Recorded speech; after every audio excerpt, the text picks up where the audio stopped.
Hello world, PDR coming at you here with a 2015 Mazda MDX and Acura MDX. Not a Mazda, what am I, crazy? Anyway, if you guys can see, we've got a weird little dent right here. It's up on top. I'm gonna come around with you. We'll turn off the heat gun.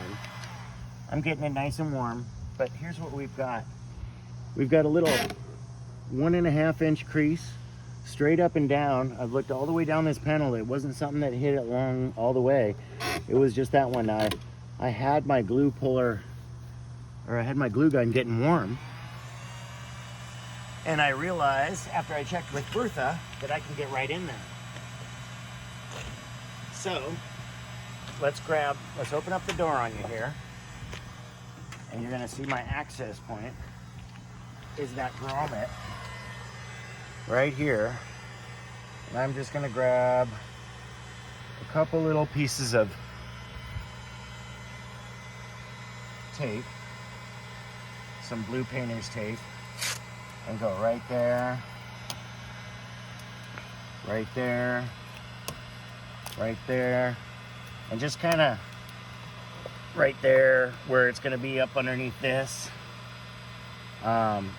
It's always going to be covered by plastic and rubber and stuff, but I still don't want to damage that paint if need be. So I'll give it a little coating of the painter's tape. Maybe 3 layers up here. And sometimes I shove a little rag in there, but this one's going to be a soft sideways edge dent. Now, let me show you how my angle is, and once I get in there, I'm going to use the side of Bertha there, the blade, and come in. So sneak in. I can smell that paint getting warm, and it's just about the temperature I want. I'm going to brace my foot on the step-up bar, and I'm rolling right up to it.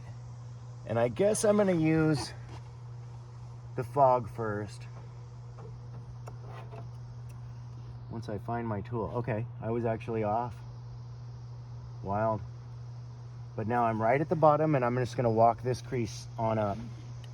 And we're going to go really slow and just find that spot right where it lifts without pinching. And so basically what I want to do is lift it up evenly.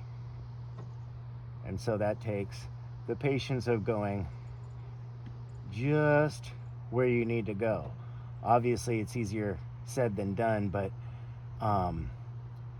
there's a lot of back and forth, back and forth, back and forth. I don't want to do that with this one.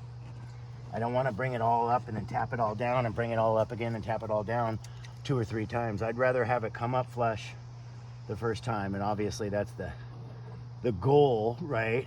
But if you take your time enough, you really can achieve that goal without going back and forth, if you just go the patience route. So now I'm slightly pushing about 3/4 of the way up just to see how much it's going to flatten out. And I'm going to need to change the board here in a second because I'm kind of losing my vision on it. The more you do the dent, the more it goes away, which is obviously what we want, but then it gets harder to see. So you have to actually find a different angle or a different reflection to do the rest of it. And at this point in the video is when I'm going to say, I really do appreciate you guys clicking on this video. I sure do. We're all doing good. Sorry we haven't made some in a while. If you want to click that like button, that's great. If you want to subscribe, that's great too. So now I've got a larger, shallower dent. It's actually larger than it was when I started, because bringing it up a little shallowed it out, but it had to push that metal somewhere. I'm starting right back at the bottom. I'm just gonna walk my way up into it till I know it's right there. And then I'm moving about 1/4 millimeter every push. If you could actually quantify that, like I know how big a millimeter is, and it takes me 4 pushes to move a millimeter. So,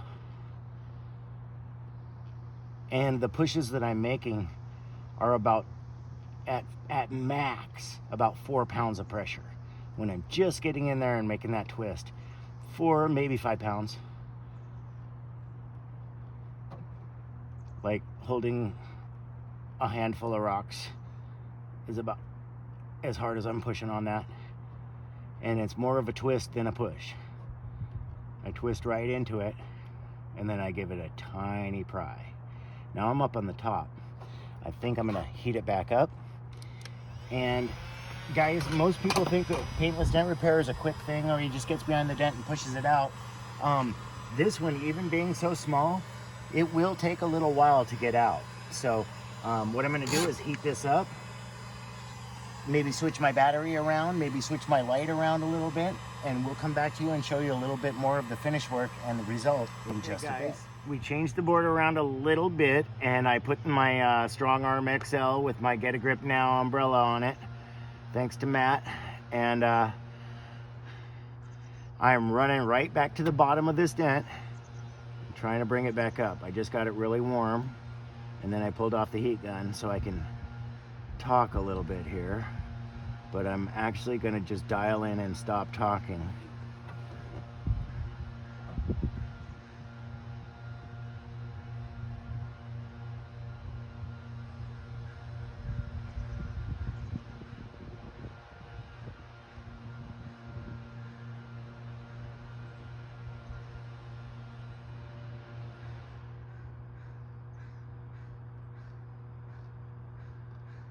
Okay, you see how I didn't stop until I flattened that bottom part out? I didn't want to over push, but I don't want to stop until it's flat. So I get up in there, a little bit more pushes need to be made. Real strong ones right here. 15 pounds of pressure right in the center. But doing it real slow. And I know with the heat, with the warmth, that I'm safe from the paint being malleable. But I also know I only have about a minute or two before it really starts to cool down, which it already is. That's why I like to have the heat on it constantly. Just a little bit more annoying, and when you have plastic right next to the heat, you don't want it on constantly because it just continues to get hotter and hotter and hotter. So I'm gonna get it super hot, super quick. I'm on number 2 setting. Number 3 will light a cigarette, and number 1 doesn't even get it warm. Number 2 is perfect. And I'm just obviously doing it by feel. We don't have the little thermometer up right now, or it's in my bag. Actually, grab it.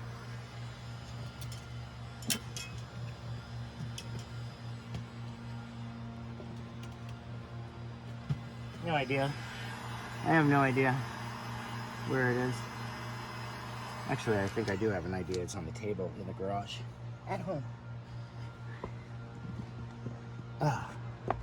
Okay, we're right back into it, and I'm going to start at the bottom of the football. And no, I'm not. I just changed my mind. I'm going up to the top. The one nice thing about this is I have full access, range of motion to move all around it. And the elbow is up against the back wall of the door, and the tip is right on the dent. So I'm using the side of the tip, and there's very little chance of it slipping because it's wedged in here pretty tight. Oh, it slipped that direction, but very little chance of it slipping in the other direction. So slippage is something that you always have to watch. You always have to know if your tool's pointing onto the side of a dent and you literally do want to push sideways into the dent, there's always a factor of it has some amount of resistance to want to slip. Okay, now I'm going to dial in. We're getting very close on this one. I can't see it. Yeah, I'm sure you can't. If you wanted to come around the front and just watch me, you might be able to see it straight on. But now my pushes are more like They aren't even pushes. They're more like little tiny tugs. I'm tugging at the center of the dent. I never want to push anymore because I don't want to make any push marks. So now I've stopped pushing completely, and now I'm basically just tugging at it with about 3 pounds of pressure, where you feel like it doesn't even move the metal, because honestly, it does move the metal. And so if you do something that feels like it's not making a push or not moving the metal, but you do it 100 times, it'll move the metal. So the difference is, how much patience do you have to make it come up as clean as possible without making any push marks? Because the faster you go, the more it shows. So the slower you go, the easier it comes up. It doesn't look like you're doing anything for a long time. Like right here, it looks like I'm pushing in the same spot over and over and over again, but I'm looking down the layers of the paint and I'm just buttering them together, because there's a tiny little black line that I know my tip is on. So I'm just making tiny little pushes. I don't want to make a line of pushes down that black line, because that would look worse than doing the dent properly. But now that it's all flat and we're making, gosh, this is our last probably 5 or 10 pushes right here. Let me go up to the top for one last little bit and get up here out. I don't even think we'll need to tap down too much, if anything, because I really was patient with this one. And so thank you guys for being patient with me and watching this really tough to film and kind of tough to do dent. Level of difficulty on this one is about a 6 or a 7. I wouldn't have been able to do this dent in my first 2 or 3 years of doing paintless dent repair. Quite funny angle. And just because they're small doesn't mean they're easy. Some of the hardest ones are the smallest ones, because if you have a big dent, then most of it all pops out, and then all you have to worry about is little tiny waves. The customer just wanted it popped out anyway, for the most part. They don't even see the waves.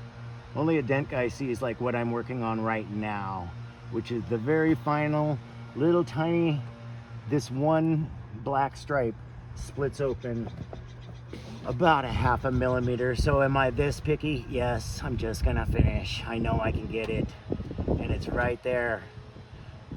And so this is a really nice car for a really nice guy, and I always love seeing it when somebody wants to keep their older car looking good rather than throw it away and go buy a brand new Tesla.